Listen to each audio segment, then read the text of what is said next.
Thank you to our panelists. I really appreciate all of you and your willingness to come and talk about these things. So maybe I'll introduce all four of our panelists. The order will change a little bit. Mike Gelder will speak first. Mike is known to almost everybody in this room, I'm sure. He's the Senior Health Policy Advisor to Governor Quinn and the Executive Director of the new Governor's Office of Health Innovation and Transformation. And poor Mike, you have so many things under your name here. You're gonna talk about GO-HIT, the Alliance for Health, Health Reform Implementation Council, the Balancing Incentives Program. So, and all in about 3 minutes or so, Mike? Marketplace. And the marketplace. So what we're asking each of the speakers to do is just do a really brief couple-minute overview of what each of these projects and programs that are underway, so you have a baseline of information, and then we'll try to dig deeper into questions around how they fit together and what are the roadblocks and obstacles. So Mike will speak first, and then Crystal Thomas, the Deputy Governor in the Office of Governor Quinn, will talk about the statewide 1115 waiver application, which I know so many people have been working on over the last 6 or 8 months, and the Budgeting for Results project. And then sitting in for Director Lamar Hasbrook from the Department of Public Health is Stefan Kania, the Chief of Staff. Thank you, Stefan, for talking about the Illinois Workforce Investment Board. And finally, Letitia Reyes-Nash, the Division Chief for the Office of Policy, Planning, and Statistics at the Illinois Department of Public Health. We'll talk about the State Health Improvement Plan and the Community Transformation Grants. So, Mike, let's turn it over to you first. Thank you. Come up there? Yeah. Oh.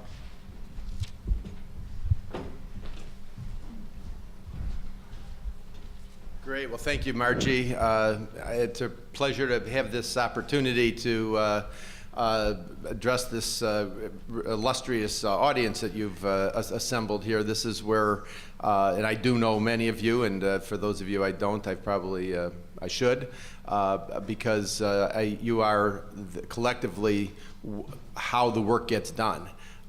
It's a challenge working at the state level, and both Crystal and I have had experience both at the state and federal levels.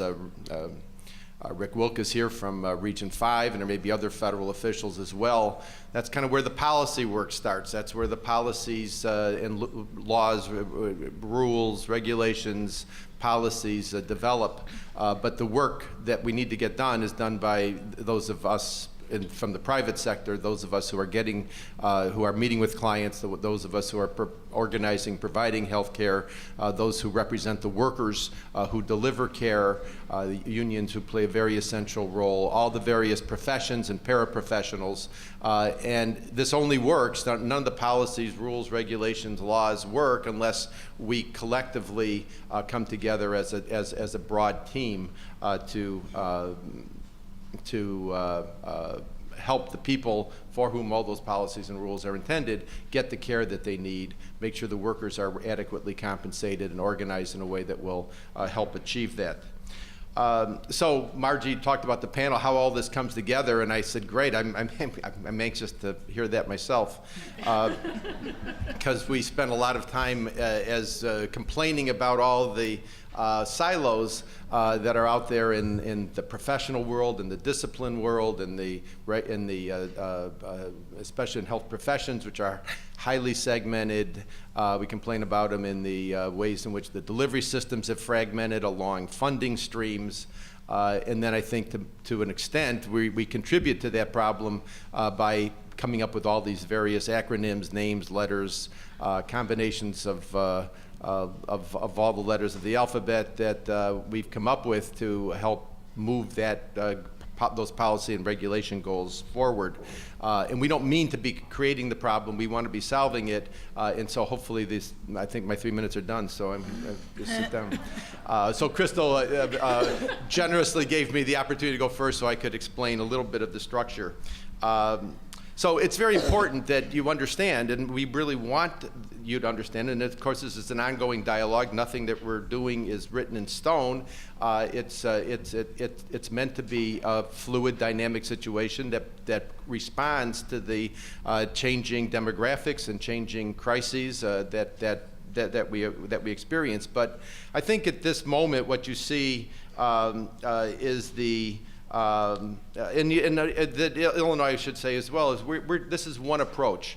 Every state, though, is dealing with the same theme. And the theme is how do what we've called the triple aim. It's articulated in federal rule, it's articulated in the way that the federal government has reorganized itself and the Centers for Medicare, Medicaid Innovations. And that triple aim is the improved health of the population.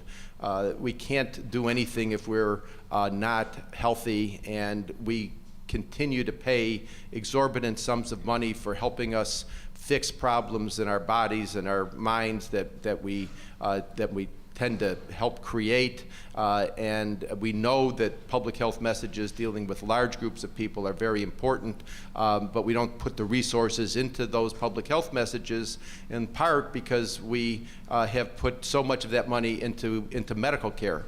And so we know that to address this triple aim of improved health, we have to, the triple aim, improved health, more effective health care, and lower, more affordable costs. Those are the three aims, and I think every state in the country, the federal government, countries around the world are dealing with this as well. We also recognize that our current system is unsustainable. Governor Quinn is a committed believer in health and wellness, and he knows that the high cost that we're paying and sometimes the very poor outcomes that we achieve create tremendous dissatisfaction. Patients are dissatisfied, the doctors and nurses and people caring for people in the system are dissatisfied, and the public is dissatisfied. So despite these vast sums of wealth that we're directing towards the healthcare, medical care system in large part, we don't have commensurate outcomes. We have first world costs. Indeed, the highest per capita costs in anywhere in the world, but sometimes third world outcomes. And so the governor's charged us to fix that during his next 5 years. We're about trying to do that, and the way we've come up with it, the plan that we've come up with, I think you can look at it from our perspective in two major categories. Broadly, healthcare reform.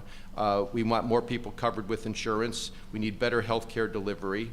And one of the devices that we came up with for that is, Margie mentioned at the beginning, is this Healthcare Reform Implementation Council. Governor Quinn established that right after the passage of the Affordable Care Act nationally, and recognized that what we needed as we moved towards a very vigorous implementation of the ACA in Illinois was a means to communicate with the public, both to hear from the public about what their major concerns, barriers, challenges, good ideas were then at 2012 when we started this, and continue to meet on a regular basis, quarterly. Our next meeting, in fact, is in June, and I'll give you the date in a second. But the Healthcare Reform Implementation Council is made up of the members of the cabinet that have some relationship to insuring people, and the delivery system that their insurance card will expose them to, with the goal of making sure that everybody in Illinois is covered. Governor Quinn has always been a believer in everybody in, nobody out, and that we not just have people in with a card in their wallets, as probably all of us have, but that they have an experience with the delivery system that will assure them access to high quality care. Related to that is the Alliance for Health, which is created to assemble the insurance plans, the providers in the state, the businesses, both large and small, that pay for the insurance coverage or support the insurance coverage of millions of Illinois residents. And to bring the academic and public health experts together, along with community development folks, as broad an array of people as we could assemble during 2013, when we had this $2 million federal grant from the Centers for Medicare and Medicaid Innovations that was available to states that wanted to identify what their innovations are, and the innovations that were needed to achieve that triple aim of improved health, more effective healthcare delivery, and lower, more affordable costs.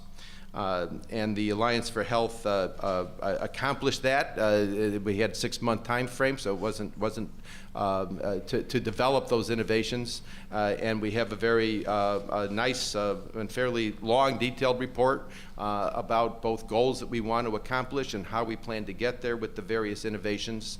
And just briefly, you should look this, all of this is available at the website healthcarereform.illinois.gov. But we identified 5 things. I'll just go through them very quickly because this isn't the major topic, but we recognize that people need to be in integrated delivery systems, that our care is going to be better if our doctors, the primary care providers, the specialists are talking to each other. Electronic health record exchange is a part of it, that the doctors doctors and hospitals are in the same system so that there are no cracks through which we can fall. There's no handoffs through when information can get dropped. The second part of that, the second major objective was that we want to make sure those integrated delivery systems attend to people with special needs, with very specific needs, whether it's from being involved in the criminal justice system or the child welfare system, or because they have developmental disabilities or mental illness, older adults whose activities of daily living are limited by the frailty, people with dementia, all those. And there's a lot of us in those situations, so we want to make sure that those delivery systems can attend to people with specific needs.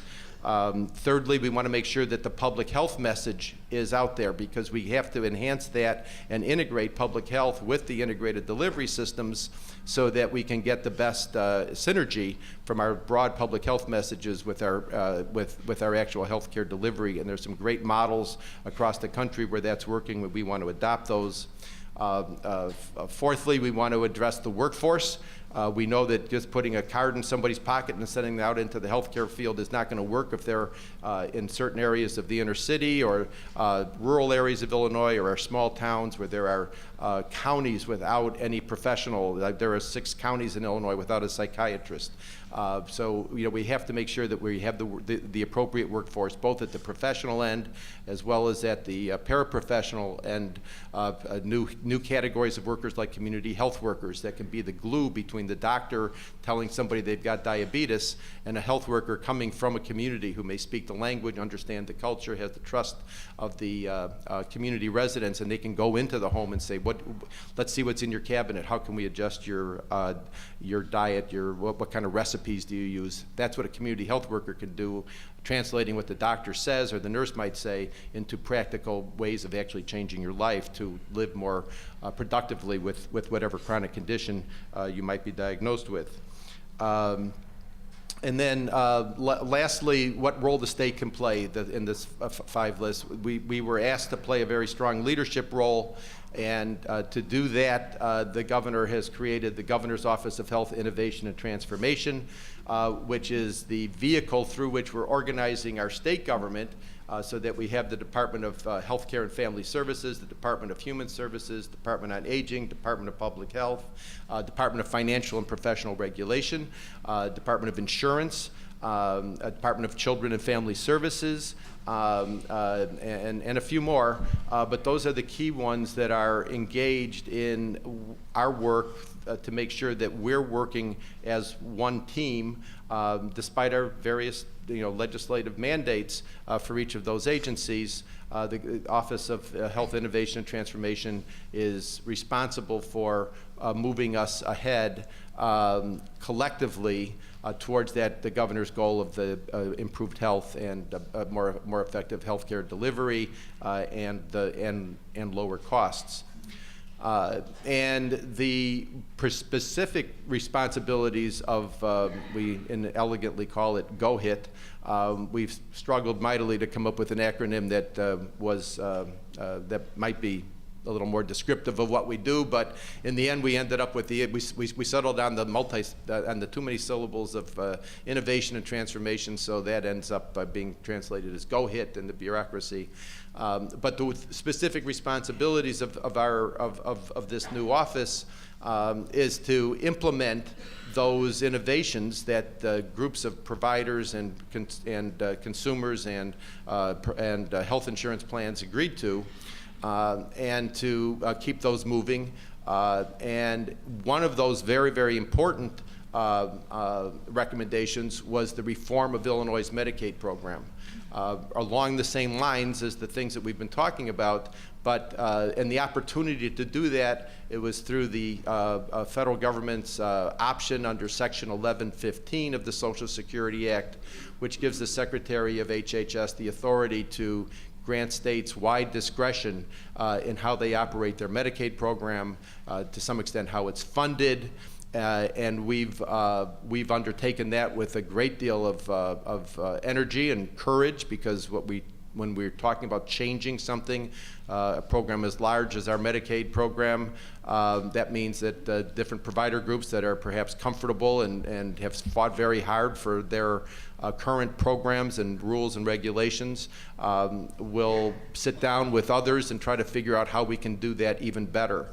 And I know it's been challenging to some. We're all anxious about details, but I think that probably covers like 1 or 2 pages of my 10 pages of notes, but it would be a good segue to let me introduce my colleague and Deputy Governor Crystal Thomas, who has been spearheading the 1115 waiver effort for the state, and she can describe how that is proceeding.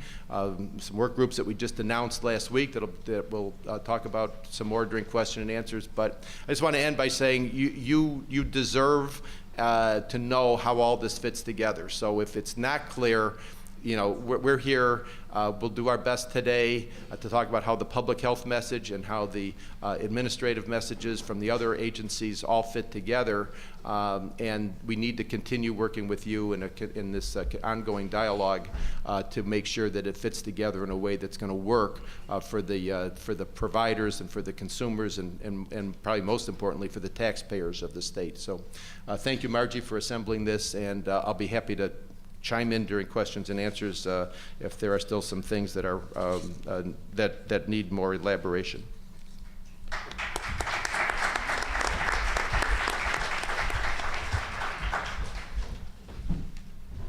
Thank you, Michael, and good morning, everyone. Good morning. Everyone awake out there? All right, good. I also want to thank Margie for hosting this forum and this very important conversation, because it is, as Michael said, important for us to think about and to understand how all of these different things that are happening fit together. And I do recognize that sometimes that might not be very clear to those of you who aren't working on these issues every single day. So I will also try to provide a little bit of clarity there, and I was glad that Michael was able to go first, because I think that, you know, he really set the broader context of what's happening here through the creation of GoHIT and the broader Alliance for Health State Innovation Plan. So what I'm talking about with the Medicaid 1115 waiver fits underneath that, and it really supports the state's efforts to implement the Health Transformation and Innovation Plan in a way that's very specific to the Medicaid delivery system and the Medicaid population. So I also have only 3 minutes per topic, and Margie told me to move forward, assuming that you all know a fair amount about what the waiver already is, and so if that's not the case, we can elaborate during question and answer, but I'm going to just jump right in. So as far as the status of this project, many of you, I also see some familiar faces in the audience, and I know that many of you are aware that we just completed about a 6-month, what I've been thinking of as waiver design period, in which we partnered with Health and Medicine Policy Research Group and a consulting group called Health Management Associates, or HMA, to help facilitate a robust stakeholder process for us to develop this waiver proposal. And different iterations of the waiver draft have been posted on our healthcarereform.illinois.gov website throughout this process, and we've had several rounds of public comments, the last one of which closed on March 10th, and we've had time to go through those comments and to make some refinements to the waiver based on them. So right now, the final waiver application has been posted on that website, and it will be up there for at least another 30-day public review. And we expect to submit the waiver at the end of that period, so around the end of May or the beginning of June. And now we are moving into the waiver implementation planning stage.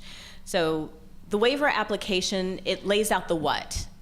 What is it that we want to do, and what is it that we need from federal CMS in order to help us do it? The waiver application does not lay out the how, and I know that many of you who have been involved in this and who have submitted comments on the waiver have pointed that out. The waiver implementation planning work groups that are being convened by GoHIT are going to be the forum for answering that how question. How are the strategies and the broader vision that's laid out in the waiver actually going to work? What are the details around them? How are they going to be implemented? And how will we actually create these programs so that they achieve the goals that are outlined in our waiver? Now, I was asked to talk about the hopes, expectations, and milestones over the next 2 years. And to answer that, I think we do need to just step back for a moment and look at that broader picture again. Our Medicaid program covers over 3 million people now, and that includes over 250,000 newly enrolled under the Affordable Care Act expansion. And this population is very diverse. And I think people here know that. It ranges from children and caregivers who are relatively healthy to those with disabilities or very complex healthcare and severe healthcare needs. And yet until a couple of years ago when we started on our care coordination rollout, we really had a very fragmented fee-for-service system in which the people who were covered by Medicaid were largely left to try to navigate that system on their own. And Medicaid providers really didn't have a lot of support either in providing care and helping to improve the outcomes of the population that they served. So in the long term, the hope and the aspiration for the Medicaid waiver is that we change this, that the waiver and the funding that we will be able to leverage from the federal government through the waiver will help us in creating a Medicaid system that truly is a system. One that provides support to individuals in managing their healthcare needs and make sure that they get the right care in the right place at the right time, and that they have a medical home and that they have partners, care coordinators that can actually help them get to where they need to be and know the right things to do. And we want it to be a system that has a reimbursement structure that enables and provides incentives for providers in working as part of an integrated and collaborative network, so that they are able to provide coordinated and patient-centered care in a way that that actually does not penalize them, but helps them achieve their bottom line as well. Now, that's not something that's going to happen within the next year or two. But within the next year, what I do expect and hope to see is that, one, we have the waiver approved by CMS, that we have an implementation plan that has been developed in collaboration with stakeholders through these working groups, and that we have begun making some of those resource investments that are needed to make this vision a reality. And then finally, I was asked to address the question of when and how will we know that successful implementation has occurred. And a lot of that is outlined in the waiver document itself. So in those 4 pathways, we've talked about what it is that we want to see in a transformed healthcare system. And very much as Michael said, it tries to pull together some of these silos and pull them into something that looks and thinks more like a system, whether it's population health, integrated delivery systems, behavioral health, community-based services, or the workforce that we need to make all of that, happen on the ground. But exactly what those measures are going to look like within each of those 4 pathways is something that is yet to be determined. It's actually something that will be done through the working groups and through negotiations with CMS. So we kind of know where it is that we want to go, and we need to work together to figure out the exact measures of success so that we can have a very strong sense of what it will look like once we get there. So secondly, I was asked to talk a little bit about what's called the Budgeting for Results Initiative. And this is something that has not been a part of a lot of the conversation that we have through the Healthcare Reform Implementation Council or other public forums that we've had. So I'm glad to have the opportunity to just give a little bit of an update on that as well. So Budgeting for Results seeks to provide greater transparency and accountability into the state budgeting process. And we're trying to do that by combining aspects of performance management and zero-based budgeting. And this is based on a piece of legislation that was originally introduced and championed by Senator Dan Katowski in 2010 and signed into law by Governor Quinn. So the goal of it is to measure the contributions of each government program to achieving one or more established statewide priority, and then providing the information about that contribution in a user-friendly way that can inform funding decisions by policymakers. So, in general, I guess first let me talk about the status, and then I'll try to kind of pull that together a little bit for you. One of the challenges about budgeting for results is that it's a process. It's not really an end product so much as it is a process of looking at how we budget, how we make appropriations decisions, and starting to change that so that it is more data-driven. The way that we have looked to implement those process changes has been very iterative, because we're trying to do this within each fiscal year budget cycle that we've had over the last 3 years. So right now, each state agency of the 60 state agencies under the executive branch, each of those state agencies has identified a chief results officer, or CRO, that is responsible for leading the budgeting for results effort within that agency and being a liaison with us in the governor's office and GOMB around budgeting for results. We have a budgeting for results commission that meets pretty much every other month, and it has held 9 public hearings over the past 2 years around the state, and that has been to both inform and to gather public feedback on the budgeting for results effort. For the first time in the fiscal year 15 budget that was introduced by the governor 2 months ago in March, the budget book displayed state agency narratives in an entirely new format that highlights the agency's accomplishments in the prior year as they relate to budgeting for results. The agency narratives contain a table that actually outlines what its appropriations are by program and by result and outcome area, and also has a table of performance metrics that are associated with budgeting for results. We've also began a budgeting for results pilot to really do a focused and accelerated analysis of programs within one of those 7 result areas. And we decided to do that kind of as a proof of concept, to provide an example of the type of informative analysis that actually could be done to help aid the decision making. And the reason why we thought that was important was, again, because it's kind of been difficult for even ourselves, much less other stakeholders, to wrap their minds around what budgeting for results is as a process and what that's actually going to mean as we move forward with implementing this.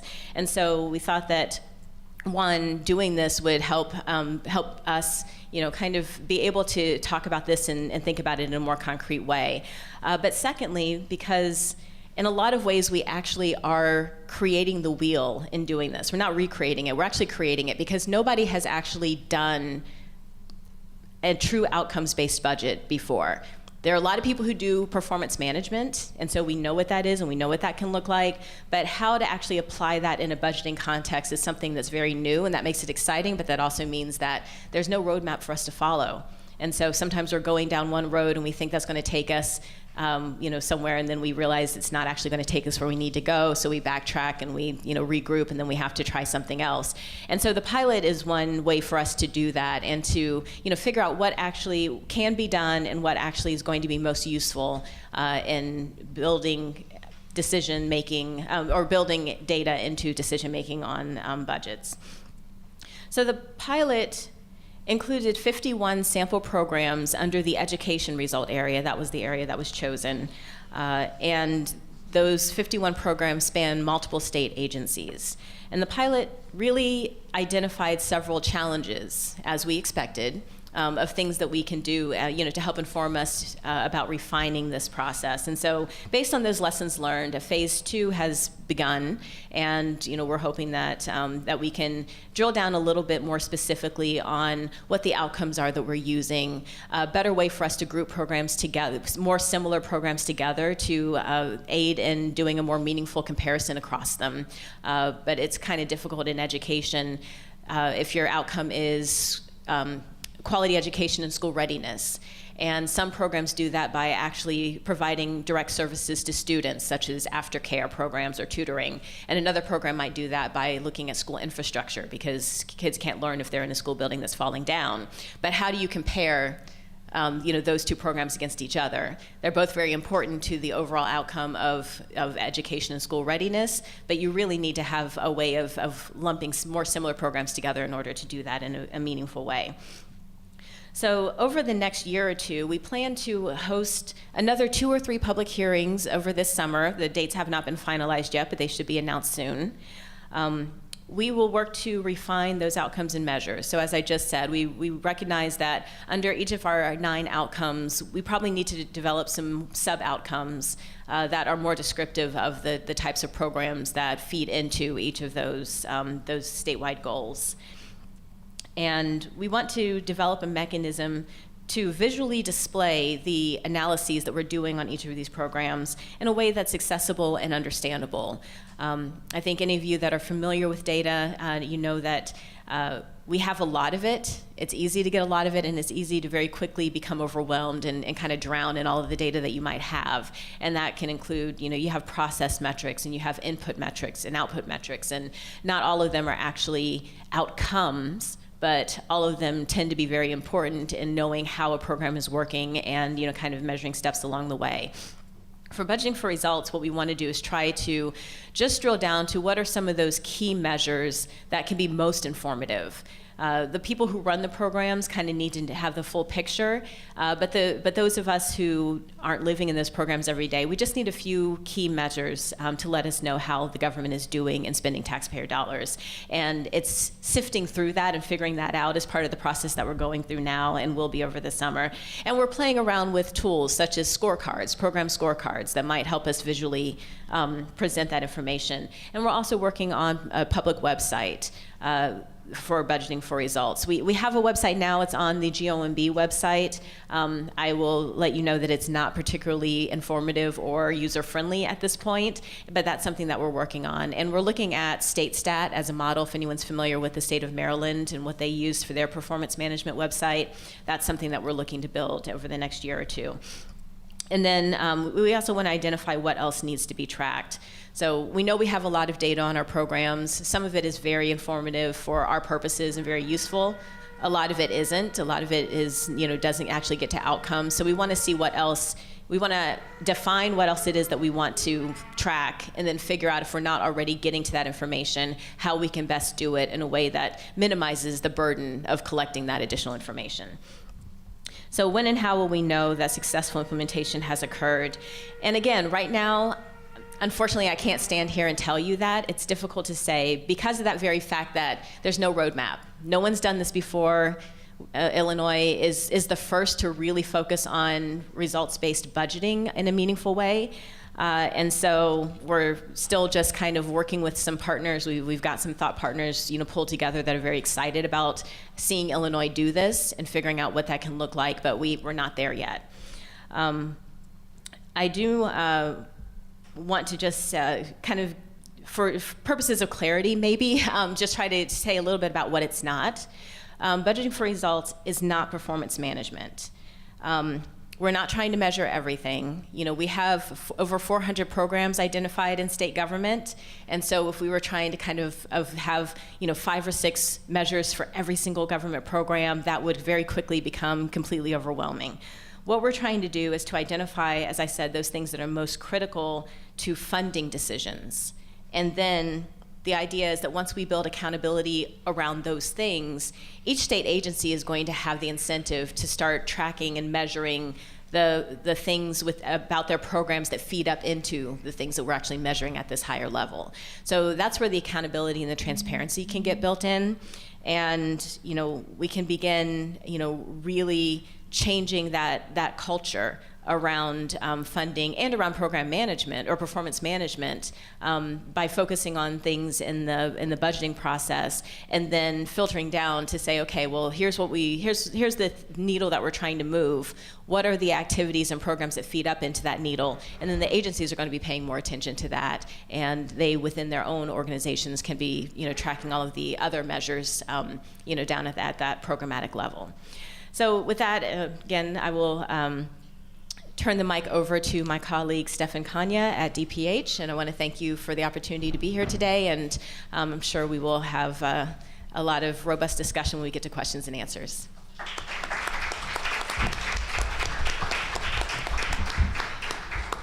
Thank you, Crystal. Apologize, I'm not Dr. Lamar Hasbrook. I'm sure many of you would have loved to sit here today and listen to him. However, he did ask for me to cover this because of the fact that I do co-chair the IWIB task force and have participated in many of the other healthcare workforce initiatives. So hopefully I'll be able to fill his shoes. So first, I was asked to kind of cover 3 questions in 3 minutes primarily, and this is a lot to do, and I see, they've been able to do an outstanding job of meeting that 3-minute mark. So I will try to at least keep to the same time frame they have. No, so first question I was asked was, what is the current status of the project? And the project being the Illinois Workforce Investment Board's Healthcare Task Force. This is a task force that was originally constituted between 2004 and 2007, initially charged to look at the nursing shortages across the state. And they completed their work, came up with a series of recommendations around new pipeline programs, curriculum development programs, et cetera. And then through the Healthcare Reform Council, they were asked to reconstitute the Healthcare Task Force to do a comprehensive statewide, broad stakeholder engagement effort to look at this from an economic development perspective of how do we get more professionals into the healthcare field.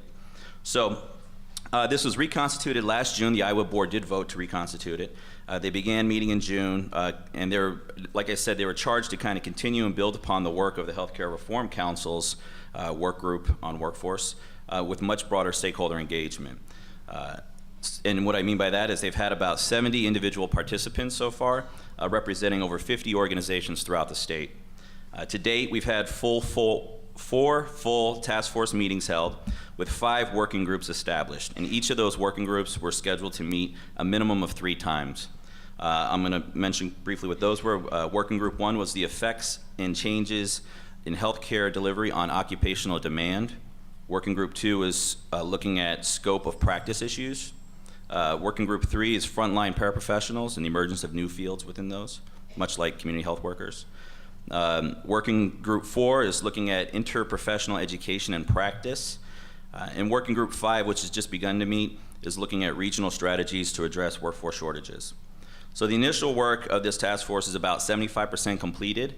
The remaining timeline for the task force is to wrap up all the working group meetings in May, develop initial task force draft report and recommendations in June, to review, tweak, and finalize a report over July and August, and then to present that final report of recommendations and findings to the full Illinois Workforce Investment Board in September. The second question that I was asked is, what are our hopes or expectations and milestones over the next year or 2 for this project? And this is really a combination of projects. You have the IWIB task force, but you also had the work group that came out of the Healthcare Reform Council, which already issued their 23 recommendations, and that effort was chaired by Dr. Hasbrook. And then also the Alliance has a piece on workforce. The 1115 waiver is looking at workforce from a few areas. So many of these things all fit together, and IDPH has been leading the effort in trying to ensure, certainly with the support of the governor's office, to ensure that nobody's reinventing the wheel, duplicating efforts, that basically we're building upon and continuing the work of each and every effort. So how do we see this, what are the key milestones? I wrote down a few here. One is that CHW, community health worker legislation, and a statewide framework will be established in state law for Illinois. Next is that we establish a consistent, ongoing process for reviewing, monitoring, and advising best practices in maximizing or expanding scope of practice laws in Illinois. which may include the creation of an impartial scope of practice review committee to be in place, expansion of GME scholarship and loan programs for health professionals, graduate medical education, and that we've done a better job mapping out career pathways for the full spectrum of health professionals, from paraprofessionals through to physicians and all others. The third question is, when and how will we know successful implementation or institutionalization has occurred for this initiative? And I wrote down a few ideas here as well.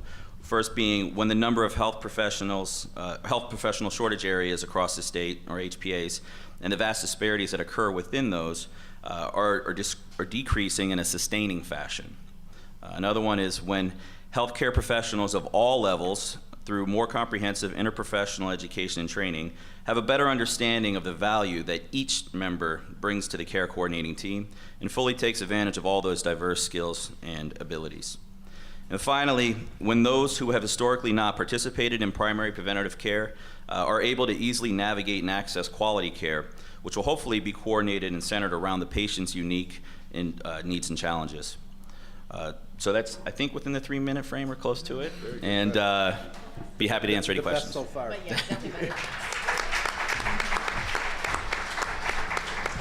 read from the script. I would go for an hour.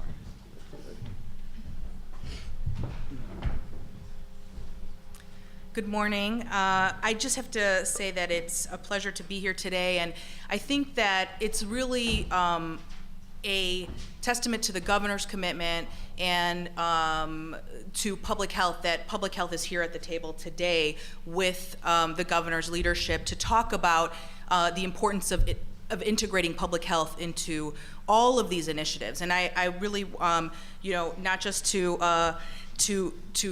say to Michael and to Crystal, we appreciate that public health has been at all of the tables. We appreciate that public health has had an opportunity to have input.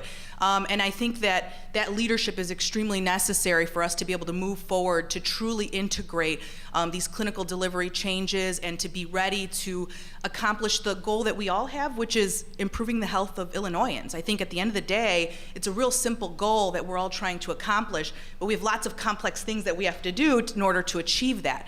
And so I want to thank the leadership of the governor's office and there to help us to be at the table.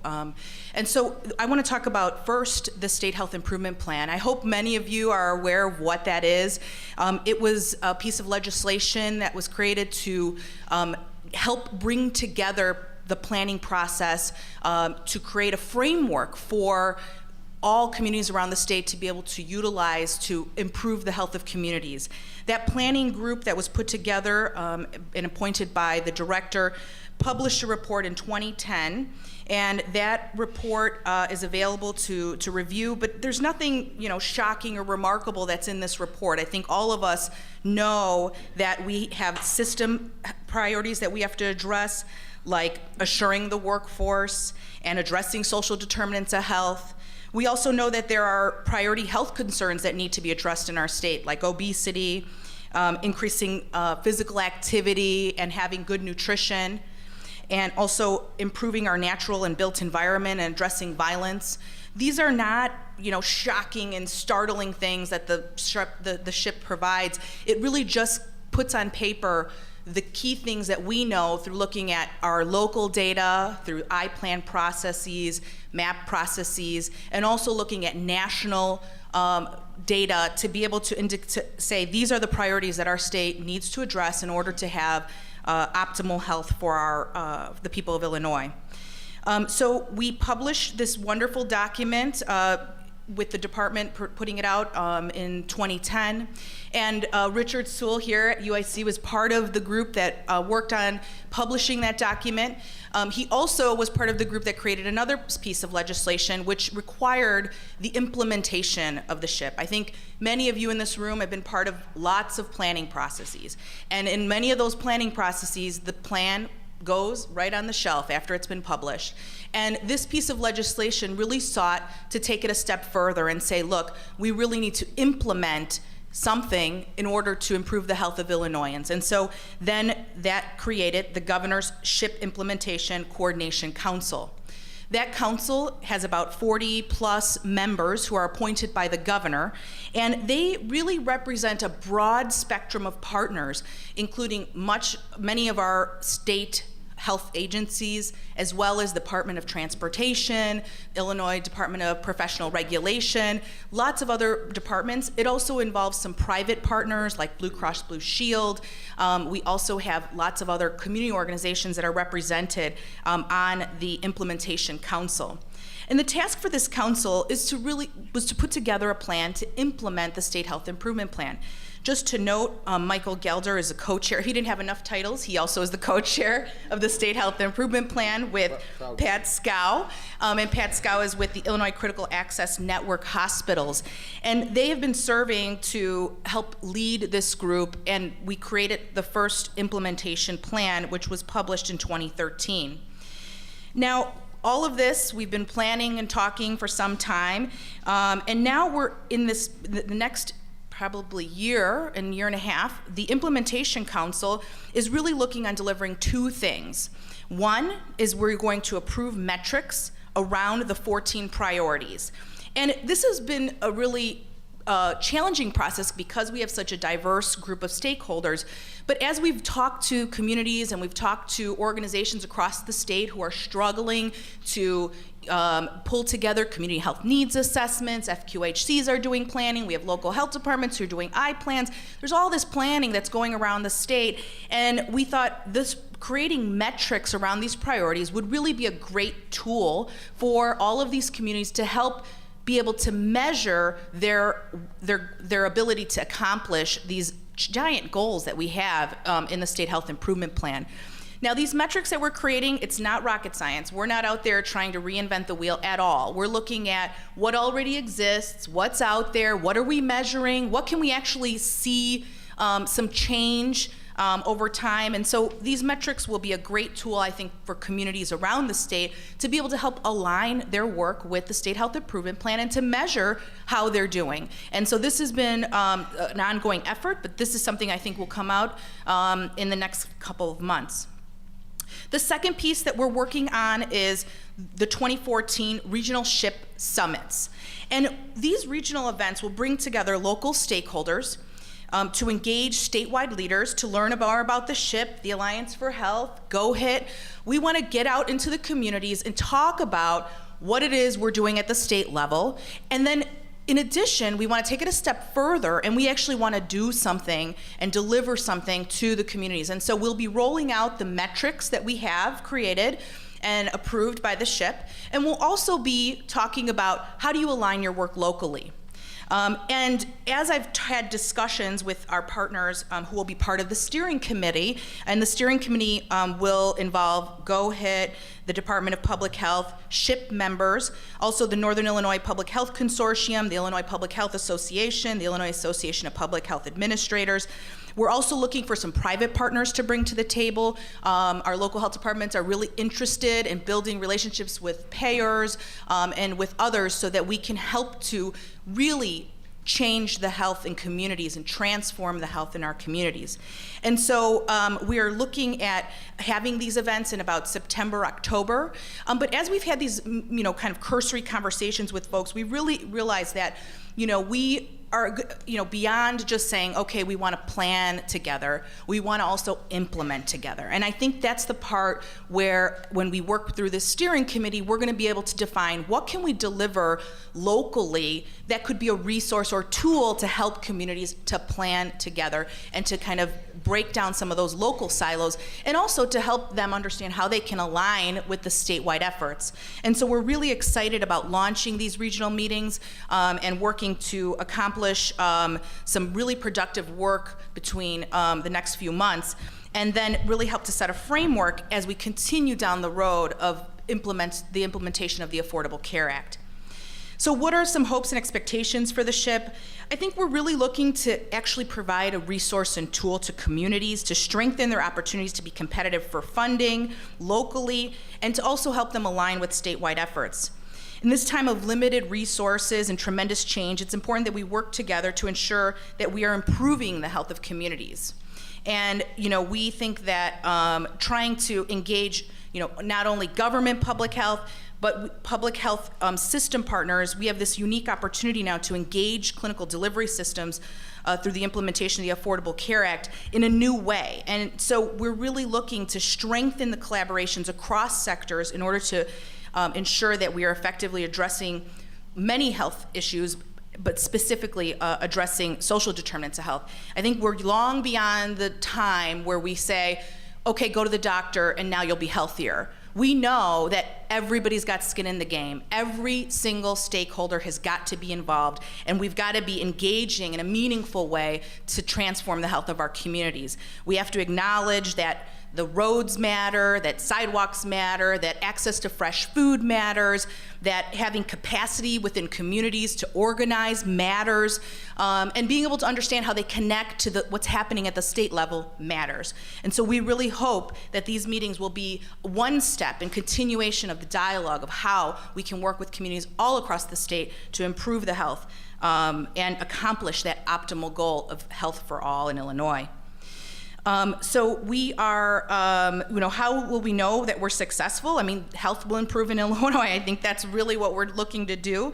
And we'll have metrics to be able to look at that we'll have a broader spectrum of partners that'll be engaged, such as road planners, municipalities, businesses, insurers, economic development partners, et cetera. So we really, and also communities will be able to be competitive to get more funding into their communities to implement this work. So that's the SHIP, and what we're looking at with the SHIP. And so I also manage the Community Transformation Grant, and so a lot of the work with the development of the regional meetings is really connected also to the Community Transformation Grant. In 2012, the department received a 5-year, $25 million grant from the federal government. It was through the Public Health and Prevention Fund, which has been, the wondering where that money's at question, I think, for all of us, but the Community Transformation Grant was one investment. And we were thrilled to have this opportunity to apply for these funds. And I really like to tell the story. When we wrote this grant, we had 40 different organizations involved in putting together that application. And we had 4 work groups that were broken up to be able to help us put together a competitive application for this grant. And that's really important for me to mention because we set the framework from the beginning. We said we want to bring this money into the state, and we want to ensure that we involve the partners on the front end. And again, really helpful to have the governor's office, who's extremely supportive in that collaborative effort and was supportive on receiving those funds. And so we submitted a successful application, and we received these funds into Illinois. And another important thing about this funding was that it kind of acknowledged that, we can't have programs in isolation. We can't come in and say we're going to do X intervention and expect all of a sudden the community to be healthier. We've got to really look at how do we integrate and how do we put in multiple interventions to be able to truly transform the health of a community. And so with this project, we were able to implement a variety of interventions across the state. And just as an FYI, this funding was actually earmarked to be for outside of the Big 5 counties. So we did this work outside the Big 5 counties, and we actually have 19 grantees that cover 58 counties in the state. And this work is not easy work. We were working on implementing policy systems and environmental change to transform the health of communities. We addressed healthy eating and active living, implementing coordinated school health, worksite wellness, baby-friendly hospitals. We have a healthy childcare program. We're working on reducing smoking environments by reducing outdoor public spaces, multi-unit housing, getting smoking out of multi-unit housing. We also worked on implementing joint use agreements, safe routes to school, complete streets. And we also have an intervention that's called Healthy Hearts, which is a clinical intervention utilizing Pop Health, an innovative tool to create dashboards for clinicians. There's so much I could talk about with We Choose Health, but I know we have a limited time, but I'd encourage you to go to wechoosehealth.illinois.gov to learn about all of the different interventions that we're doing. But the important thing to just kind of give you the breadth of all these interventions is to say that you need to put in multiple interventions in the community, and you've got to do them together, and they've got to be partners, and they've got to understand there's a value for that partnership. And so we found that now we have We have a variety of accomplishments, and again, I could go through all of those, but just one that I'll mention is that we have 820,000 Illinois residents have access to 92 new smoke-free outdoor public places. That includes the University of Illinois Champaign, it's now smoke-free. Illinois State is also smoke-free. We have McHenry County, a county fairground that's smoke-free. I mean, we've got some amazing things happening around the state, and that's just one of the examples of all of the interventions. So this project, unfortunately, just to really quickly mention, this, we have 34 of the 58 counties that we're in have health outcomes poorer than the state average.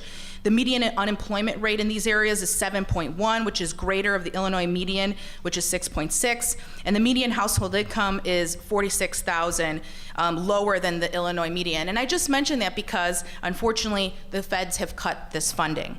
And so we have been doing these interventions, and we had 2 more years left in the project, but unfortunately the funding has been cut by Congress. And so, we won't get into that today, but the reality is we have worked to build sustainability into these projects, but the reality is you need a champion in communities to move these forward. And you need funding to have a champion in many of these communities to move this forward. I'm proud to say that communities around the state have not said, okay, we're gonna put this on the shelf and we're gonna move on. Instead, they're saying, Letitia, what can we do to keep this project going? And luckily, we have really supportive folks at the state level who are working hard to figure out how do we integrate this. And so what we're doing and what we see for the future for this We Choose Health grant is we're working hard to integrate this, the interventions, the evidence-based approaches to improving community health into the state innovation model, into the waiver. We have the regional health hub concept that is in the waiver, and we're working to identify opportunities that communities can be funded to do, continue to do this work to transform the health of their communities. The coalitions that we've created with local health departments being the lead and engaging in all of this work, we see in the future that local health departments can be a key stakeholder in the delivery system transformation, ensuring that the triple aim is achieved to reduce costs, improve quality, and to improve population health. Local health departments have shown that they have the capacity to do this work. They've shown that they've been able to be a neutral convener in many of these projects, and so we hope that this will continue and local health departments will have an opportunity to continue to play that role as we move forward with clinical delivery system transformation. I have lots more pages like Michael that I could go through, but I just want to say that we see the regional meetings that we're going to be doing as an opportunity to seed the regional health hub concept and to help bring capacity to local communities so that they can coordinate regionally and they can improve health outcomes together. In addition, we see this as an opportunity for our local health departments who have been working on the We Choose Health grant to really kind of come in and bring their capacity that they've gained through the We Choose Health grant and be able to leverage that to continue to move forward in transforming the health of their communities.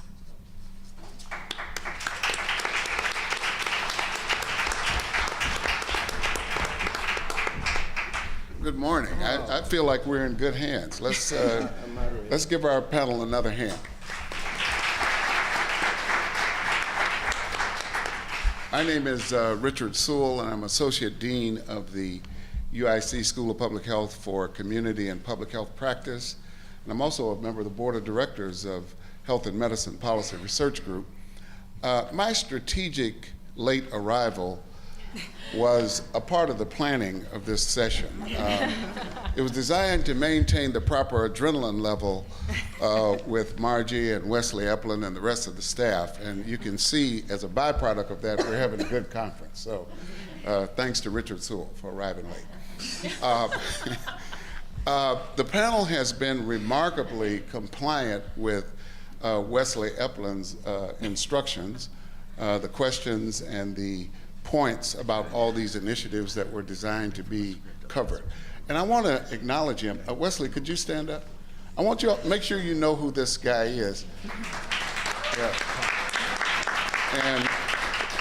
And thank you so much for working on this, because I think you did an excellent job. I want to cover a couple of things on redirect to the panel. One is we didn't hear about the balancing incentive program, and I think that was Michael Gelder's assignment. So I don't want to have to confront Wesley after this and be found wanting. So could you say a little bit sure. about I'm sorry. that? Yes, there was a. I got several emails about that, so thank you. Keep your comments coming. I'm really that it's a very important part of it. And I had started by saying there were two components to it: healthcare reform and long-term care reform. And I didn't get into long-term care reform at all. But in that context, we are we've made a commitment, and this was one of Governor Quinn's first moves when he took office, was to settle some longstanding class action lawsuits that have been filed against the state for 10 years at that point for our lack of compliance with the Olmstead Supreme Court decree enforcing the Americans with Disabilities Act. And in that commitment to settle those lawsuits, we also committed to rebalancing our spending, reforming our long-term care system so that we could rebalance the spending, which was disproportionately being directed towards institutional settings, with much smaller percentage towards home and community-based services. And to do that, we've been trying to find the funding sources because we still have large numbers of people in institutions. And one of the opportunities there was what the ACA created, was the Balancing Incentive Program, which gave states an extra 2%, I think, on their federal medical assistance percentage for their home and community-based services system if they committed to three things. Let's see if I can remember them. The no wrong door, meaning the people had to come into a home and community-based service system through a variety of means. And there couldn't just be one entry point. So they wanted the state to make its home and community-based service system more accessible. We also had to have conflict-free case management, which meant that we couldn't have providers of home and community-based services also be the gatekeepers. They couldn't be the ones doing the assessment. So they wanted to make sure that there was no conflict of interest between the provision of service and the assessment. And the third was anybody know here? Cost neutrality? That's a good one. Uniform assessment, UAT, the one I've been working on for like the last 6 months. That's the one that escaped me. All right, yes, so the uniform assessment, we had to have, so what it's intended to do is break down the silos. So right now, Illinois has 9 different home and community-based service waivers under Section 1915 of the Social Security Act. And what the Balancing Incentive Program is saying is that you don't have a different set of services and cost maximums for aging and for disability, people with physical disabilities and people with developmental disabilities and people with mental illness. You have to have a common system of care across all disabilities, across all special needs. And uniform assessment is a part of that, so that we're assessing people along a common continuum. And there was a request for proposal that we submitted to the community, and we have some responses to those now. And so we're in the process of doing that. And just lastly, on BIP, the Balancing Incentive Program, is that it ties very closely to the discussions under the 1115 waiver, where we talk about, and we're rephrasing it from the way we talked about it before, because I think this more closely reflects what we want to get at. We want to develop a new long-term service and support systems for people with disabilities to achieve so that they can achieve and maintain their highest level of independent functioning in the most community integrated setting possible.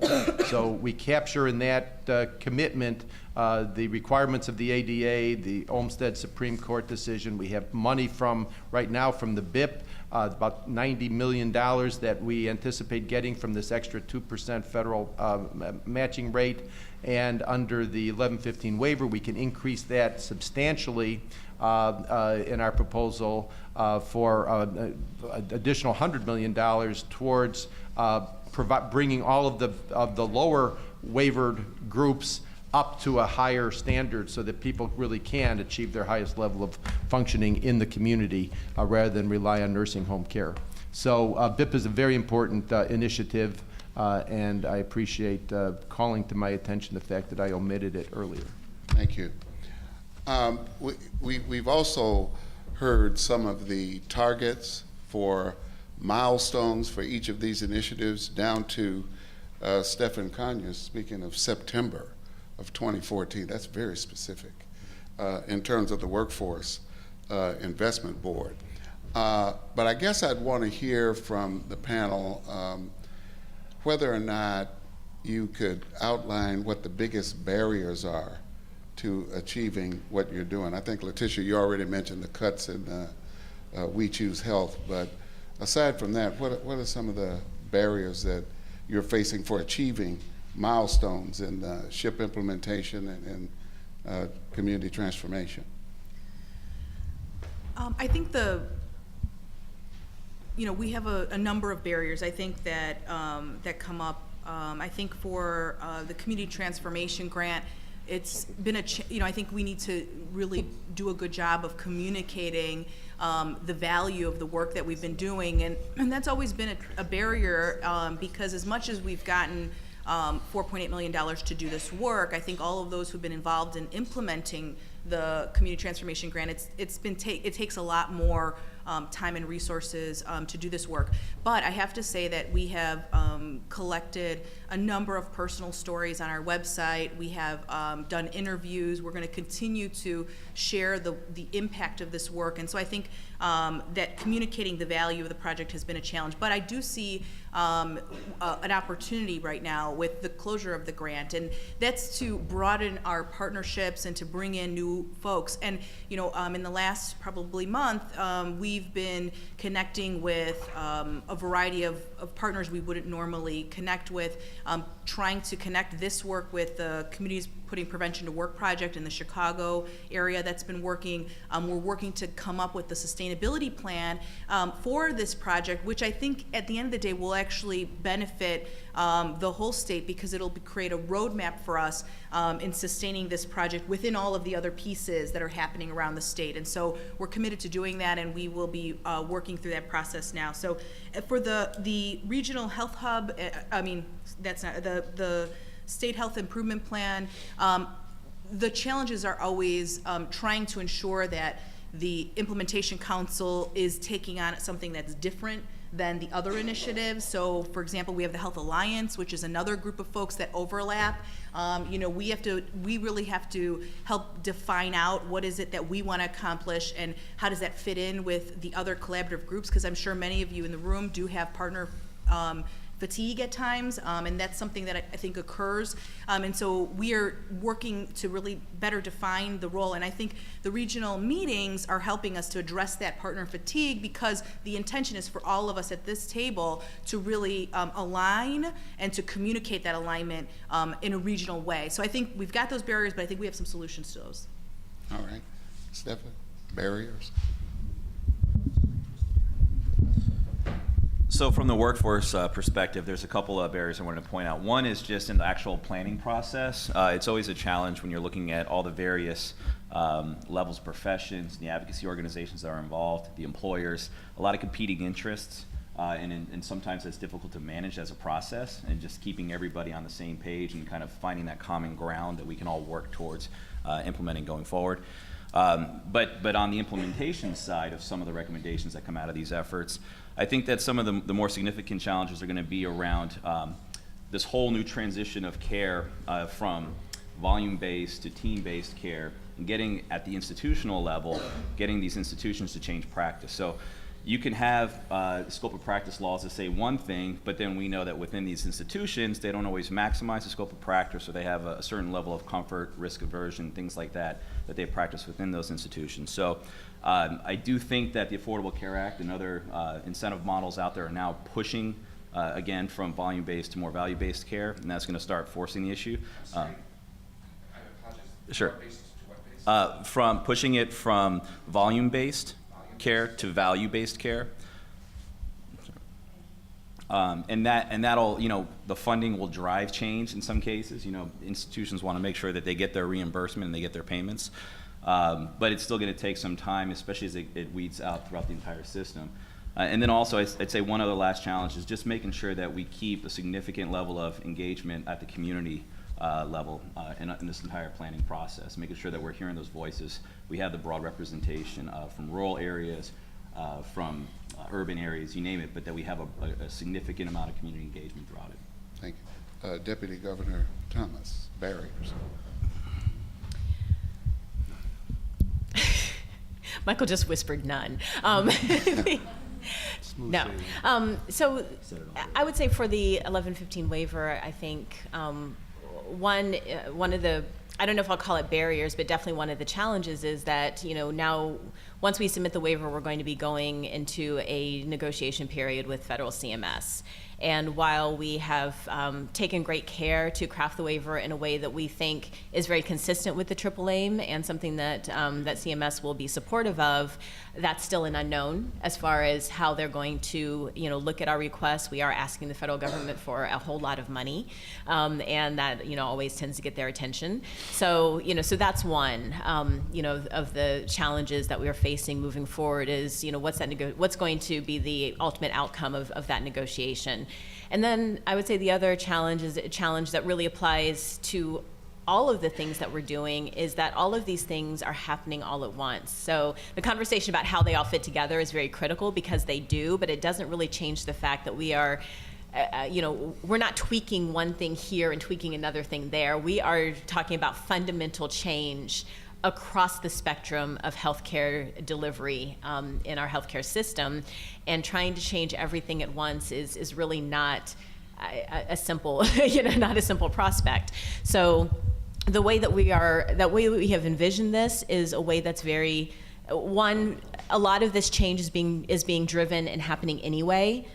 From the Affordable Care Act, the changes that were inherent in the Affordable Care Act, the changes that were happening even before the Affordable Care Act, this drive toward the triple aim and care coordination that, has been happening in the private sector for a long time. So a lot of these things were already happening and would happen even, without the waiver.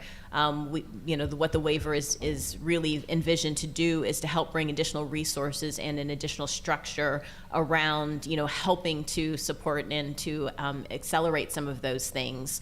But that doesn't change the fact that, we're trying to do a lot here, and we're trying to do it in a relatively short amount of time. And, that's challenging for us in state government, and our resources is challenging for the healthcare providers that are trying to change while they're literally, providing care, while they're flying the plane, they're still trying to change while they're providing patient care, and all of the, the businesses, the payers, across the board.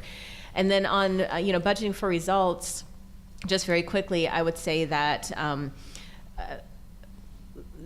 the big challenge that we've run into there, again, I keep saying this is because this has never been done before. We keep, learning new things and new challenges about maybe why it's never been done before.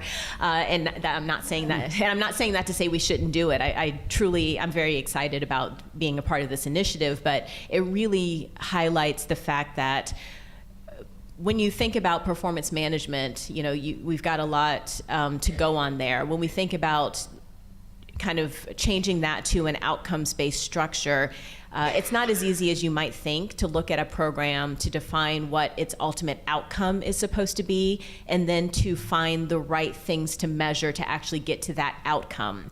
So, if what you're trying to do is to boost graduation rates, it's hard to figure out what are those key things, whether it's after-school tutoring or reading program. It's hard to figure out exactly what those things are that you should be measuring to actually get to that outcome, and then to evaluate that. There's, in some areas there's a lot of research on those drivers, on those factors that feed into an outcome, and in other areas there's really not much research at all. And so it takes a lot of time to actually start sifting through where the evidence actually is, where there actually has been research, where you know what those driving factors are and where you don't. And then the areas where you don't know, to start figuring out how you can start getting to it. So one, just that overall scope of what we're trying to do, and then trying to do that across 9 outcome areas of state government is one. And then in those areas where we don't already have a good evidence base, we don't already have areas where people have studied and researched this, how do you start gathering that type of information so that you can begin measuring that and that becomes incredibly important when you're starting to talk about using this for funding purposes, right? So making sure that you've got a strong enough base of information to actually put toward decision making.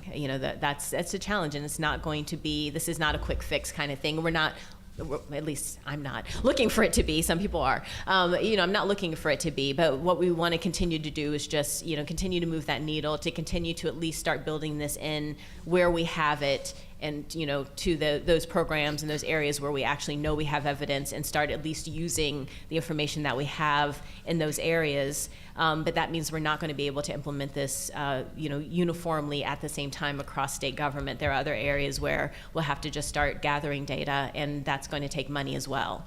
So. Thank you. Michael, I have a different kind of question for you. I know you've been thinking about answering the same one. The question. It's going to be my okay. answer. One of the challenges that becomes apparent in listening to all this is the challenge of redundancies. And you had mentioned GoHIT, I think, as sort of a coordinating kind of body for all of these initiatives. So could you say something about how we overcome redundancies with all of these different efforts having some points of intersection and same components?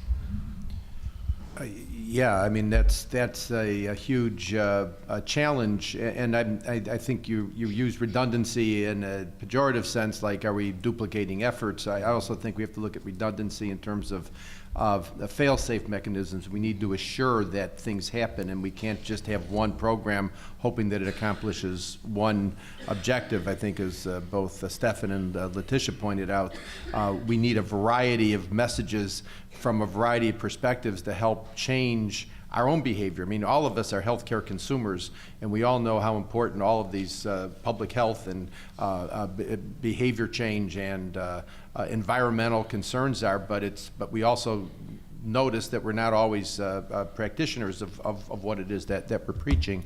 So redundancy, I think, is both can be wasteful and duplicative, but it's also, I think, important for us to build into this the fact that stakeholders and legislators and state officials and our federal partners, we all need to keep hearing the same message over and over again as we do a Coca-Cola commercial before we really get before we really start to internalize it and base our changes on it. So what GoHIT is trying to accomplish is to rationalize our efforts. While there are still 4 corners of all of these departments, they're legislatively mandated. They've got directors. They've got directors with particular or secretaries with particular responsibilities, and they've got to do those things. They also have grants and contractual obligations with funding partners, the federal government, private foundations, corporations in some cases. So we have to continue to meet, continue to discuss, continue to understand how Department A's impact, how Department A efforts is impacting Department B and B, C, and C, D, and all through the effort. And for Department of Insurance, say, to understand how its regulatory authority over insurance companies is a big part of healthcare policy. They don't see themselves as a health policy agency. They haven't been brought into those discussions in the past. But when they're making decisions on network adequacy, it affects all of us, and it affects all of those hundreds of thousands of people who've now gotten health insurance. Now they want to know where's their doctor. So we have to bring all these people together, and I don't know if that's exactly what you mean by redundancy, but hearing messages repeatedly and hearing them from different perspectives and understanding how what you've always done, this is what we're required to do, this is what we do. People have done it for 25, 30 years the same way, at the same time every day. How now that has to be reformatted and reconsidered in the context of, well, this is what they're doing, we're doing this. HFS has its network adequacy, Department of Insurance has its network adequacy. How do we bring them together so that the public sees one standard of network adequacy, the providers, the insurance plans have one standard, and GoHIT is sort of the vehicle for getting those conversations going and coming up with a resolution when there are conflicting policies. So I'm perhaps I'm a little less worried about overkill than I am about making sure that we've covered all of the major components that we can now look at more broadly from the perch of the Governor's Office of Health Innovation and Transformation. For any panel member that wants to respond, can you cite any examples where code agencies have had to do business differently as a result of the efforts that you are engaged in these initiatives? In other words, you've reached a certain milestone and it causes a department to have to reconsider the way they were doing business as a result of the initiatives that you're involved in, the change that can occur within state government. Maybe an example or two. So I can just give one example. So I guess your question's asking was made to change, and I don't think that anybody was made to change. I think it was a voluntary change and voluntary engagement, which has resulted in a positive outcome. So there's nothing with the State Health Improvement Plan that's been mandatory. But one example that I think of off the top of my head is the Illinois Department of Transportation has a bike plan. And they just went through a long process of strategic planning for their road plan that they're required to do by federal government. And we were involved in the dialogue the Department of Public Health was involved in the dialogue with the development of the bike plan, and we provided feedback and comments, and which has resulted in a robust bike plan for the state of Illinois. And I think that's a really exciting accomplishment for a health partner to be involved in the dialogue about transportation planning is a very positive accomplishment.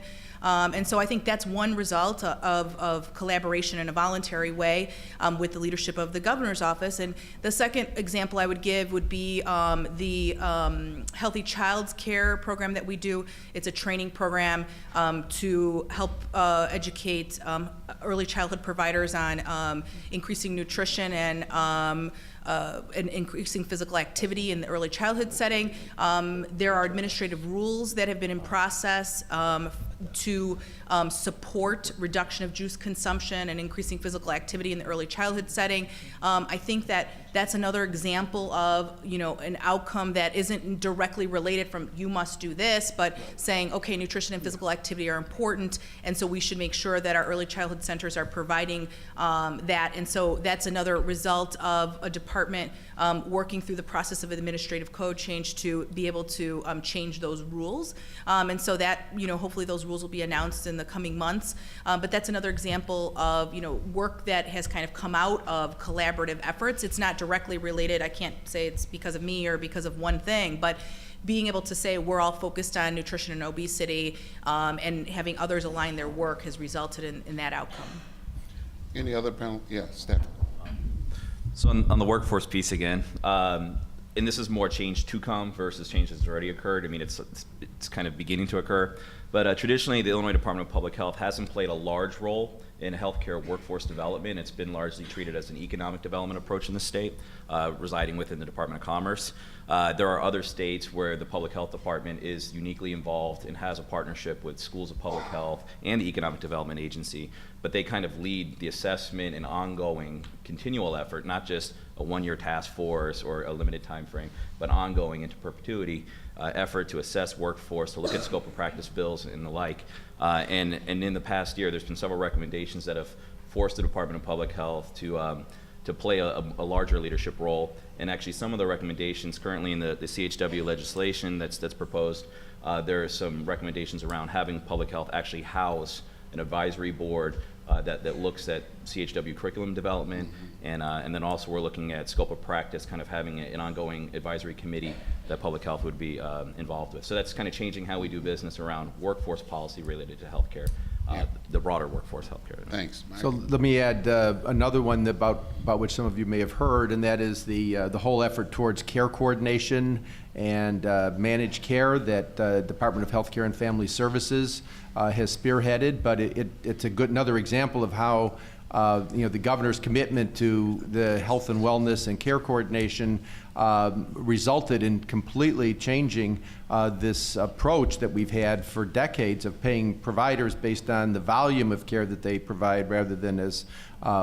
you were saying before, the value of care that is offered. And HFS has completely revamped, is revamping its agency. Sharon Matthews is here, the assistant director, can attest to this about how it's requiring a complete change and refocus within a very large department, so that HFS can assure that the billions of dollars that it pays is being paid in a way that will achieve a healthier set of patients, both individually and collectively.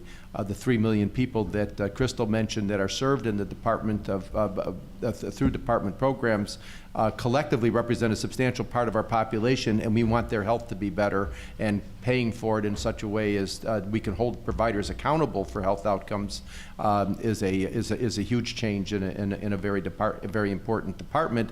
And they've had to work with Department of Human Services and Department on Aging and Department of Children and Family Services to make sure that all of their programs are aligned, since they operate many of these programs that I talked about before under the specific waivers that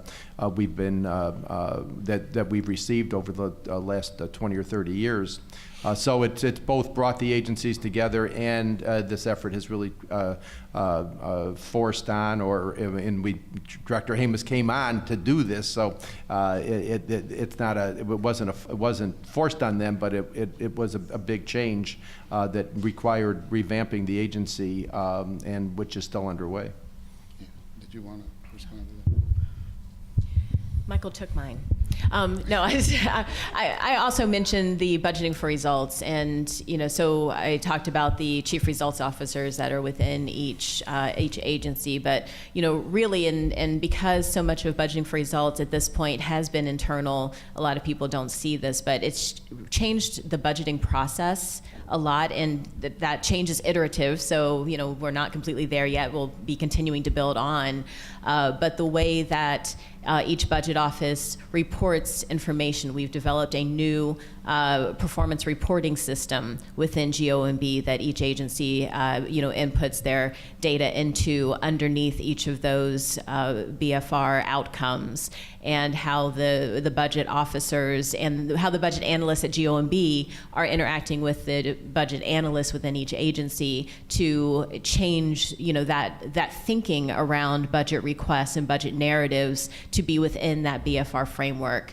is really a pretty significant change that has happened. And so even though because the statutory requirement of how we present the budget is still very specific to certain line items, the infrastructure that we have built behind that, as far as how we are structuring the budget and having discussions about it and making decisions about it, is really starting to make that shift toward a more performance-based conversation. Okay, last question I have before we open it up for audience questions is, how do you all think that non-state stakeholders can play a role in moving these initiatives forward?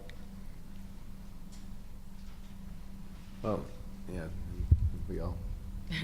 I think we've talked about that a little bit. I would say in the context of the waiver, and I know Michael will say that broader context of the Alliance for Health Plan, we have made an effort and will continue to make an effort to make it an inclusive process and to give stakeholders that opportunity to be involved. So, we continue to have Healthcare Reform Implementation Council meetings and conversations. We, are going to have the implementation planning work groups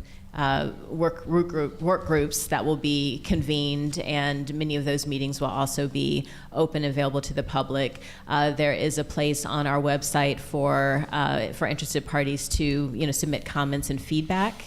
And then under budgeting for results, again, I mentioned that there will be at least 2, because we are required to have 2 under the statute, but we're thinking about adding at least 1 or 2 additional public hearings around BFR. And I encourage you to go on the GOMB website, which is budget.illinois.gov. Look at the budgeting for results information that's on there right now. We will be posting, once we've figured out those dates, we'll be posting the dates of those public hearings and get involved. And then I would also say, because I think in all of these efforts, we are very open to other opportunities to reach different constituencies. So, if you or the organization that you are part of or involved in has public meetings, has an opportunity for us to continue this education process, please make us aware of that, because budgeting for results particularly is an area where I think there has not been the kind of conversation and public engagement as there has been around some of these other efforts, and we want to make sure that people are aware of this change that's happening and how they can be a part of it. Just briefly, let me say we announced stakeholder work groups associated with the implementation of the 1115 waiver. As Crystal said, there are 4 different work groups that we're going to probably have a kickoff meeting 2 weeks that will bring all of the various work group chairs and co-chairs together with those of you who want to volunteer and participate in these work groups. There'll be one on the delivery system reforms, one on long-term supports and services, one on data and technology, and one on workforce.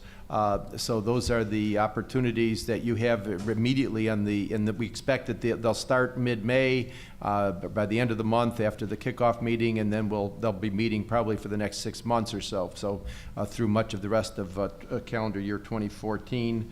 The Healthcare Reform Implementation Council, as I said, it's an open meeting. It's comprised of the members of the cabinet, but we share with the public that its next meeting is June 17th from 2 to 4 p.m.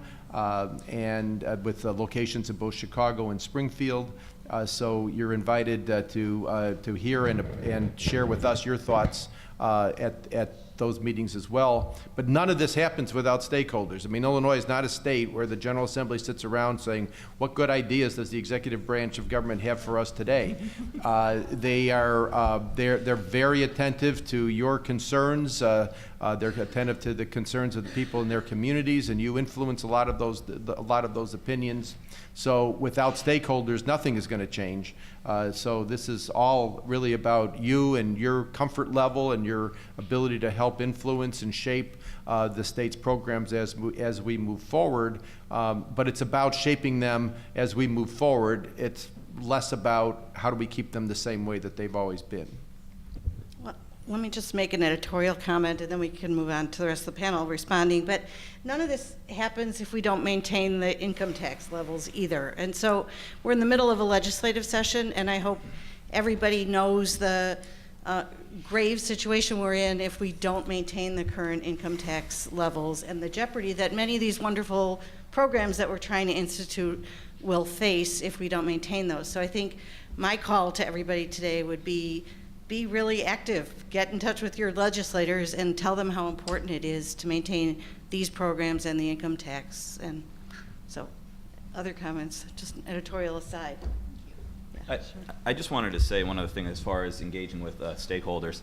I think that we're at an important time in history where healthcare is being completely revamped. And in that, it's a big business, right? Multi-trillion-dollar industry. That now we have the interest sparked of non-traditional stakeholders. Everybody in this room probably historically has participated in the healthcare dialogue and healthcare policy dialogue for a long time. And in healthcare, we love to work with the same people all the time. But we've had trouble in the past reaching out to non-traditional stakeholders. Sometimes that's elected officials at a local level, who on a city council to get their support for some of the programs we need. Sometimes it's the private sector for looking for partnerships.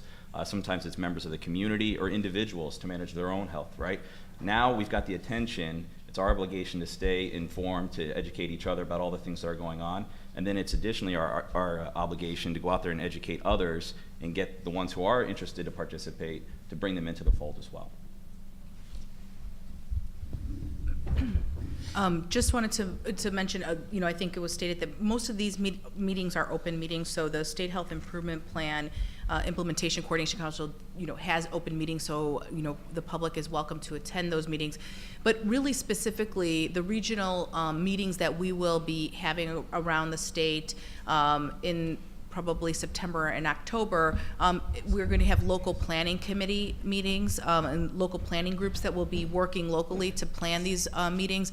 So we encourage, if you're interested in getting involved in any of the planning meetings for the regional meetings, let me know. Those meetings really, we hope, will be an opportunity to engage folks in understanding in many of the initiatives that we discussed today, but then move into implementation. I think at the end of the day, we want to help to move the needle locally, and we hope that folks will get involved. And local health departments are one of our key stakeholders, and we're really looking to engage lots of other stakeholders, payers, and others to engage at that local level to really identify the opportunities and expertise that local health departments have within this piece. I think I can't say enough that addressing social determinants of health is a really key factor to achieving that population health area in the triple aim. And it's also the piece to ensure the reducing of cost and improving of quality. And so if we don't understand that we have many system partners that need to be engaged in that process, then we're missing that opportunity. And so we hope that these meetings will help to bring together that clinical delivery system, the payers, and others to be able to understand that that synergy is necessary for us to truly transform the health of our communities. Okay, so in true health and medicine form, we have 7 minutes left for questions from the audience. So we have 2 microphones. If everybody can line up, we'll get to as many as we can. Short answers. Short answers, short questions. Okay, go ahead.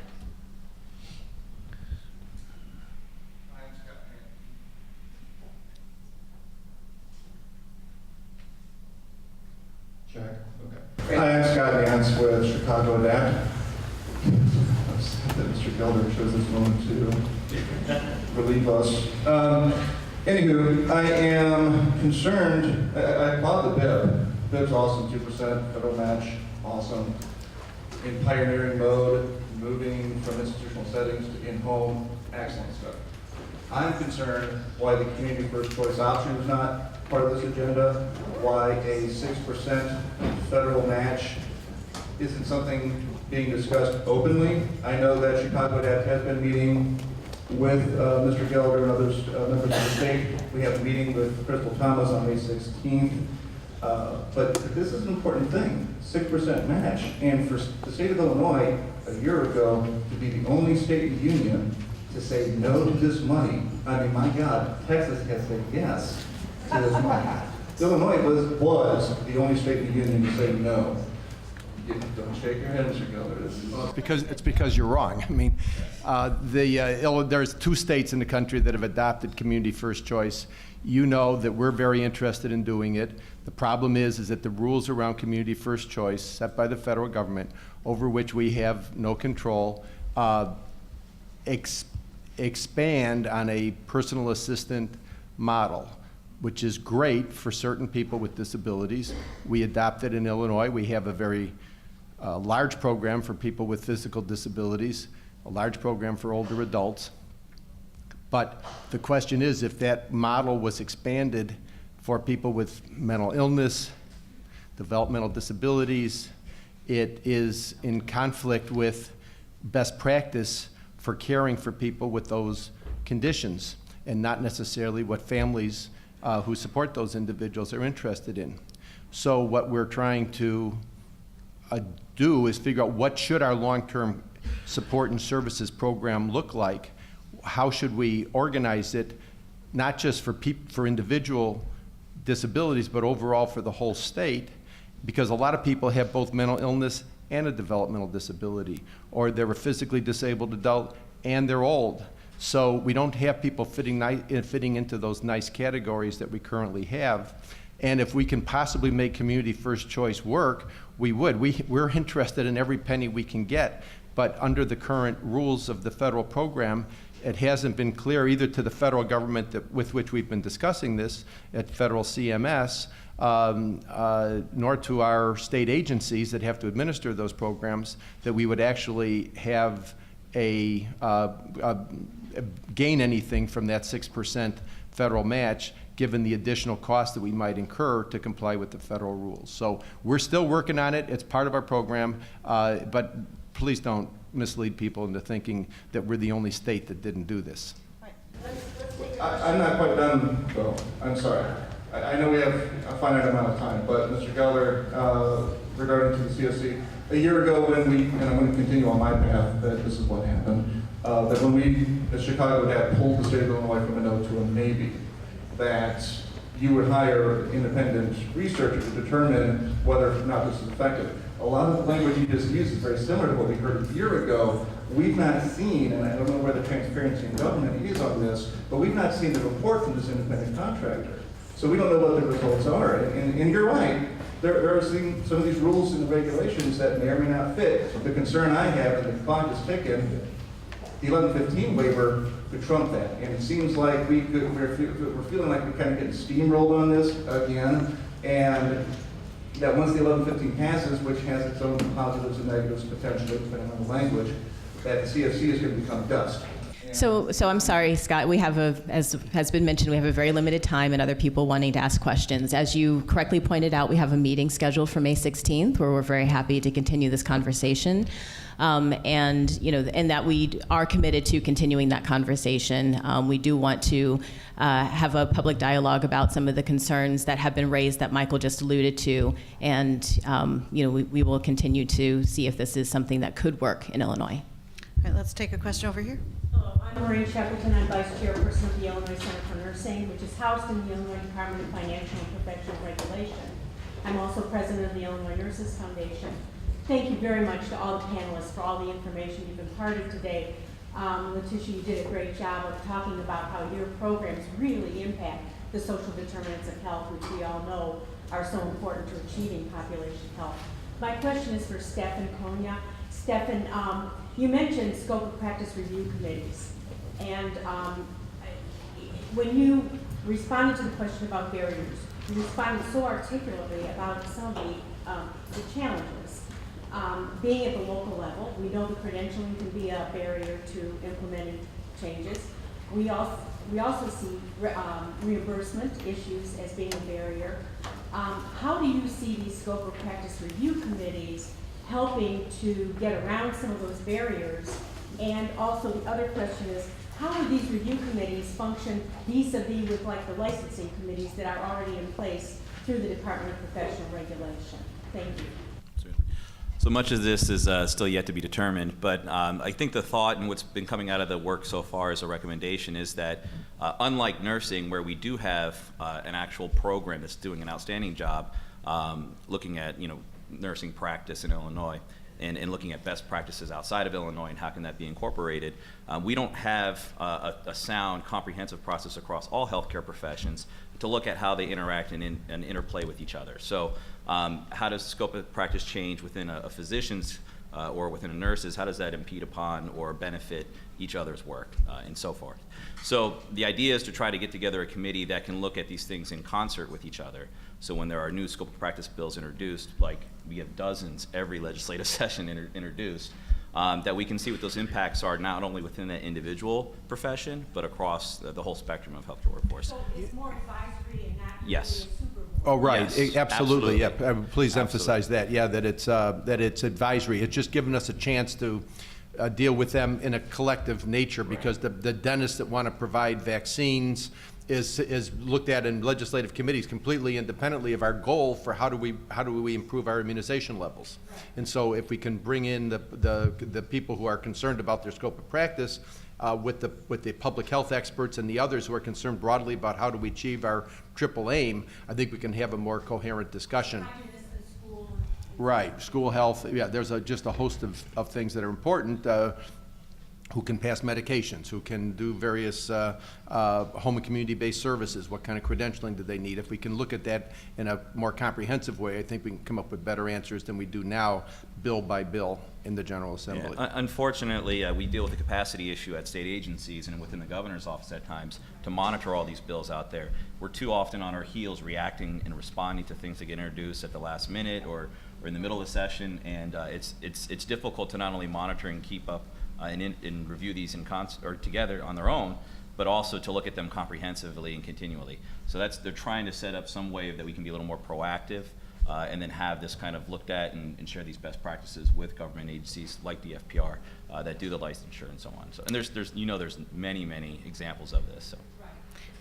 Okay, let's take Ann and then Salim, and then we're going to close out. So go ahead, Ann. Okay, I think the same message that we all need to be hearing over and over again, that it is evidence-based, data-driven, gets rid of silos, sustainable, and it really does mean everybody in, nobody out, is a single payer. We should be here discussing implementation of that. But I have a question for Ms. Reyes-Nash. Two issues that Illinois communities have identified as being critical to their health that were not talked about today are not smoke-free environments, but Petco-free environments and fracking-free environments. And could you comment on the Department of Health's position and what you're doing in those areas? Sorry, I want to clarify. You said pet Coke, right? Free, yeah. Yeah, pet Coke free. He thought he's petrol, so I wanted to make sure. Yeah, right. Oh, Do you want me? go, yeah, but go ahead. I mean, but whatever, is there a public health? So I mean, these issues are still being debated, obviously. We do have a fracking legislation that was passed in Illinois with the most significant stakeholder engagement and cooperation across environmentalists, across state agencies. It was an extremely comprehensive effort put forth in Illinois, actually heralded as kind of a model for what other states should do when looking at regulating fracking in their states. And something to clarify, absent of those regulations being passed last year and the rules being drafted, there was no regulation of fracking, and it was happening in Illinois. So the fact that we were able to get all stakeholders at the table, public health was at the table with that. We were able to review the legislation as it was being drafted, excuse me, had those conversations with our sister agencies that were involved in the legislation, and put forth what we thought were our concerns with the bill, and many of those were addressed without hesitation. So I know other states like New York and others have put their efforts on hold. Their health commissioner came to meet with our Dr. Lamar Hasbrook to discuss it. On pet Coke, I know that the governor has also tried to address that, but I don't know if it must be. So yeah, I would just re-emphasize on the fracking piece that the governor himself has said that there will be no fracking permits until we've resolved the issue of the regulations, and the draft has met with a lot of thousands of comments. Those are being reviewed carefully. He is a committed environmentalist, but as Stefan points out, fracking was happening, probably will happen, and so how do we come up with the very best, most consumer and environment-friendly legislation and rules possible? So right now, there's a moratorium on any further development imposed by the governor until we do resolve those rules issues to the satisfaction of the environmentalists that worked and accepted them when they were finally passed by the General Assembly last spring. So pet Coke, I mean, it got horrible environmental consequences. I think there's a general effort to deal with it, but we still burn oil, and there's going to be refining of that. And so how I've nothing, I've had no involvement in those discussions at all, so I don't have much to add to that. All right, Salim, the last question. Let me say one more thing on single payer. Great. I mean, this isn't the group that needs to talk about single payer. Probably the people in this room would have 95, 100% compliance. It's everybody outside of this room that needs to understand. So the debate isn't with us. The debate's with members of the General Assembly. The debate's with your neighbors and friends and other associates, so that we can actually have a health system in which everybody's in and nobody's out. There's no hesitation on the governor's part. We just have to work with the laws that we can get passed by in our both state and federal legislatures. And so far, a single payer hasn't gained the majority of votes. Okay. And my Salim Al Nurin with the Healthcare Consortium. I'm a little bit later than Richard. I think I'm supposed to provide that last little boom before we get out of here. I want to ask and get a response about the whole idea of community engagement. I'm very happy to see the policy and the ability of people to get in and function, and you guys have been very much open and people have been very much involved. My concern, however, is that health changes is going to have to take place from the bottom up. So while we're planning and we're going to be implementing top down, I need to hear more about what are the thoughts or where you're going and what we can add in terms of community engagement from the bottom up. I congratulate the Governor's Office on the support for community health workers, but I also want to revisit another old idea, since I ain't the only gray-haired person in the room these days, and that's the idea of local councils. That until we're able to get down to the local level, and we'll be surprised how at the local level, people see their health issues and concerns not the same way that we do. I'm glad that all the thinkers are dealing with the thinking and all the accountants are dealing with the accounting. I'm sure y'all figure that out. But we really want to be able to talk about sustainable community engagement, which includes community health workers and community-based research. So if there's any thinking that you may be doing, and if there's anything that we at the community level can do to get more people involved in that, we'd appreciate it. You want to say something that I want to talk about the additional role our navigators can play in that discussion as well. Yeah, so I was just going to mention, thank you, Salim, for that comment. I think that there are a couple of things. I think the navigator role is definitely something that Michael can speak to. But one piece, the regional health hub concept, which is part of the Medicaid waiver, and it's also mentioned in the state innovation model. The idea of that is we know that the work actually happens on the ground, and that we need to have collaborations at the regional level to do this work. And so I don't think it's out of the realm of possibility to think about local councils and health councils being created. I think the We Choose Health grant actually provided some funding and opportunities for communities to come together and to collaborate and bring those partners together all the way down to school level partners, municipal partners, and community members to implement transformation of health in their communities. So I think the model for We Choose Health is a community empowerment model, because we know that we can't go in from a state level and say, okay, you need to implement X, Y, and Z, because we've already done that, and we haven't seen that just creating policy alone will transform the health of a community. You have to have people implementing that policy, and they not only have to implement it, they have to believe it, and they have to buy into it. And so there's a process for that to happen in order to transform the health of communities. So I think the regional health hub concept is an opportunity, and I think these regional meetings are seeding that effort. So I would encourage folks to be involved in that meeting, in those meetings, so that we can engage at the community level. Yeah, we completely agree, though, that it's bottom up. I mean, in the end, there's no policy that's going to make someone make sure the air. It is policies that make sure that the air that we breathe is clean. It is policies and rules and regulations that make sure that the water we drink is clear and clean. So those are very important regulatory approaches. But in terms of health behavior, that is a very, very, very, very bottom up issue. And as I said before, sometimes those of us who deliver the messages aren't always the best practitioners of our own messages. So health begins at home, to be sure. And engaging the community is very hard, because they have a lot of other pressures. When we try to invite people, maybe we do it clumsily, maybe we do it without pushing all the right buttons. And there's people here, I know Judith Gethner, who's here, and others are encouraging us, and we're working with them to try to figure out how do we actually bring people into the meetings instead of just hearing from those of us being paid by one organization or another to represent particular interests. How do we actually hear from people who just want to be healthy? How do they just want to help their families be healthy?